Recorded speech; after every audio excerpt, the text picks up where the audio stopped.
Warriors versus Bucks. This could have been a lot better than what it was. Why? Because Antetokounmpo wasn't there. Is this really Giannis? Or is this four minions stacked on top of each other to create Giannis? We may never know. What I noticed, mouth-watering graphics this year. I must reiterate that the NBA has done a far better job with their presentation. Don't this look succulent? This like them square watermelons they have in Japan.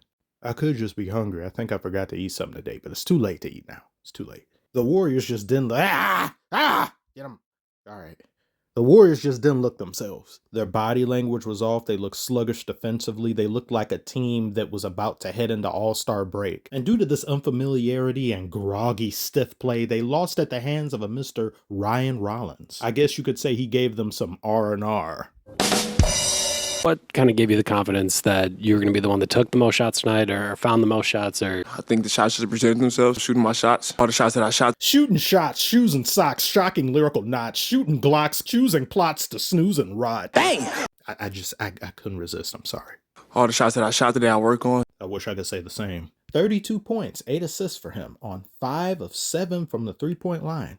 He went off. What makes this doubly painful is that he used to be on the Warriors, but I believe they shipped him off in the Jordan Poole trade. So much lost for Darth Mule, yet so little gain. To say that he's been able to flourish here would be somewhat of an understatement. He played with a lot of poise and confidence, and he didn't back down from any close situation because there were some in this game. But for a majority of this time, once the Bucks established a lead, they didn't really let it go outside of a few instances. And when the Warriors did get a lead, the Bucks never allowed it to get to them too much. I know you have veterans out there like Portis and some others, but to remain unshaken throughout the majority of this game, even when Curry looked like he was going to heat up and he never really did, that's a testament to how this team has been built. I'd say this is probably one of Giannis's better Bucks teams he's resided on. Now, you got Miles Turner, of course. See, waving Dame has looked better and better. I know it's still very early in the season, but there were a lot, myself included.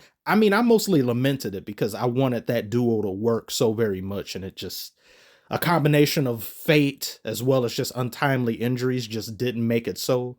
But one can never deny what Damian Lillard lacks defensively. So you no longer have that problem. You've got Giannis surrounded with a lot of different shooters, 3-and-D guys. You've got Cole Anthony. You've gotten significantly younger as a roster, and the Bucks moved far quicker than I've seen them move basically in years. An all-around well-rounded team with an MVP player in Giannis. Perhaps I may have to reevaluate my sentiments on the Bucks because this is the East, of course.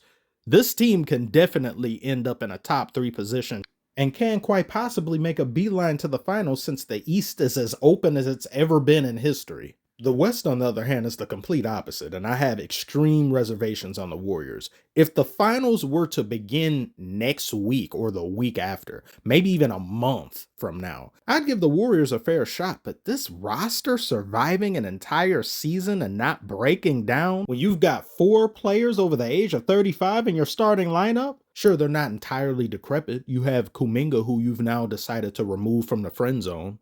You've also got Podziemski, who says his goal is to be better than Curry one day.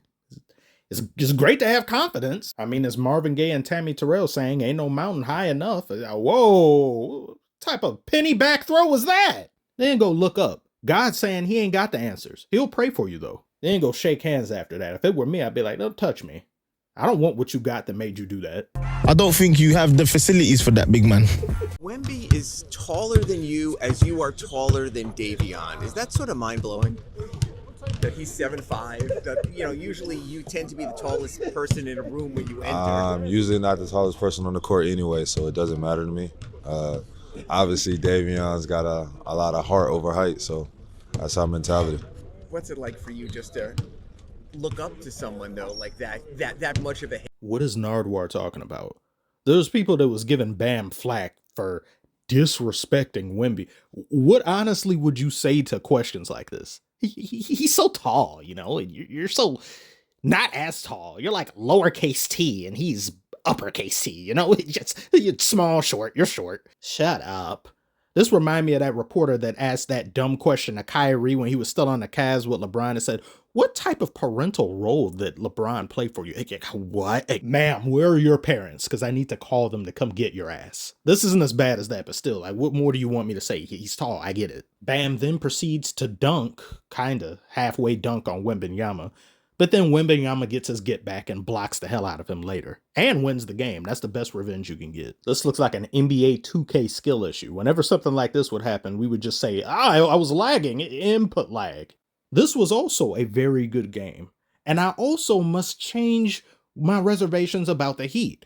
But then I never lower the Heat too much because of what they have in place there with Eric Spoelstra, the culture that's already been pre-established. They are never to be underestimated, even though Jimmy isn't there anymore. And Bam has really stepped up. He's been able to showcase more of his skill set. 31 points, 10 rebounds, double-double. Great games and contributions from Wiggins and Fontecchio. Fontecchio, who used to be a Piston until these vultures came and raided our kitchen in the offseason. But unfortunately for the Heat, they are faced with a problem that they faced against the Nuggets in the finals. Talent. Superstar talent, I might add. No matter how great, hardworking, and determined your undrafted players may be, no matter how malleable and resilient your culture is, you can't outdo and outlast a truly talented player, especially one that plays like a cracked out alien in Wembanyama. And you also have Stephon Castle, who's made a major second-year jump. These Spurs are now 5-0, a franchise first. Wembanyama's already added himself to illustrious Spurs history. I saw people saying Bam was locking up Wembanyama. I do think he did limit his overall effectiveness. I think the team as a whole in the Heat did a phenomenal job of guarding Wembanyama. Probably the best I've seen of any team yet. This new Wembanyama anyway. But he still got 18 rebounds, 27 points, and 5 blocks. This UFO is so dangerously close to getting a quadruple double. He needs to just do it already. He needs to stop edging both himself and us simultaneously. How these Spurs, and these are hoarders, I put them in the same category as OKC. They have an obnoxious and egregious amount of picks. They can do whatever they want with building around Wembanyama. But the fact that you built around Wembanyama and didn't give up Stephon Castle and I still have so much flexibility to do things, that it disgusts me. It truly sickens me to the pit of my gullet. And he's doing these things and he's only 21.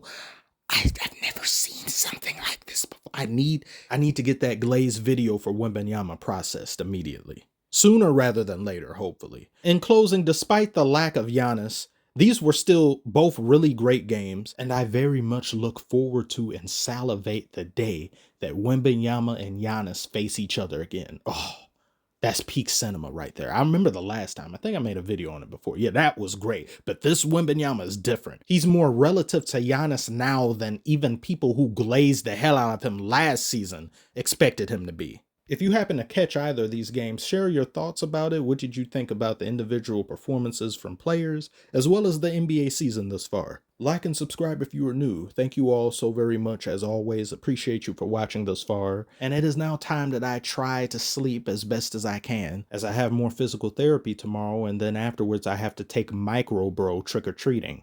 Darth Bro. Most impressive.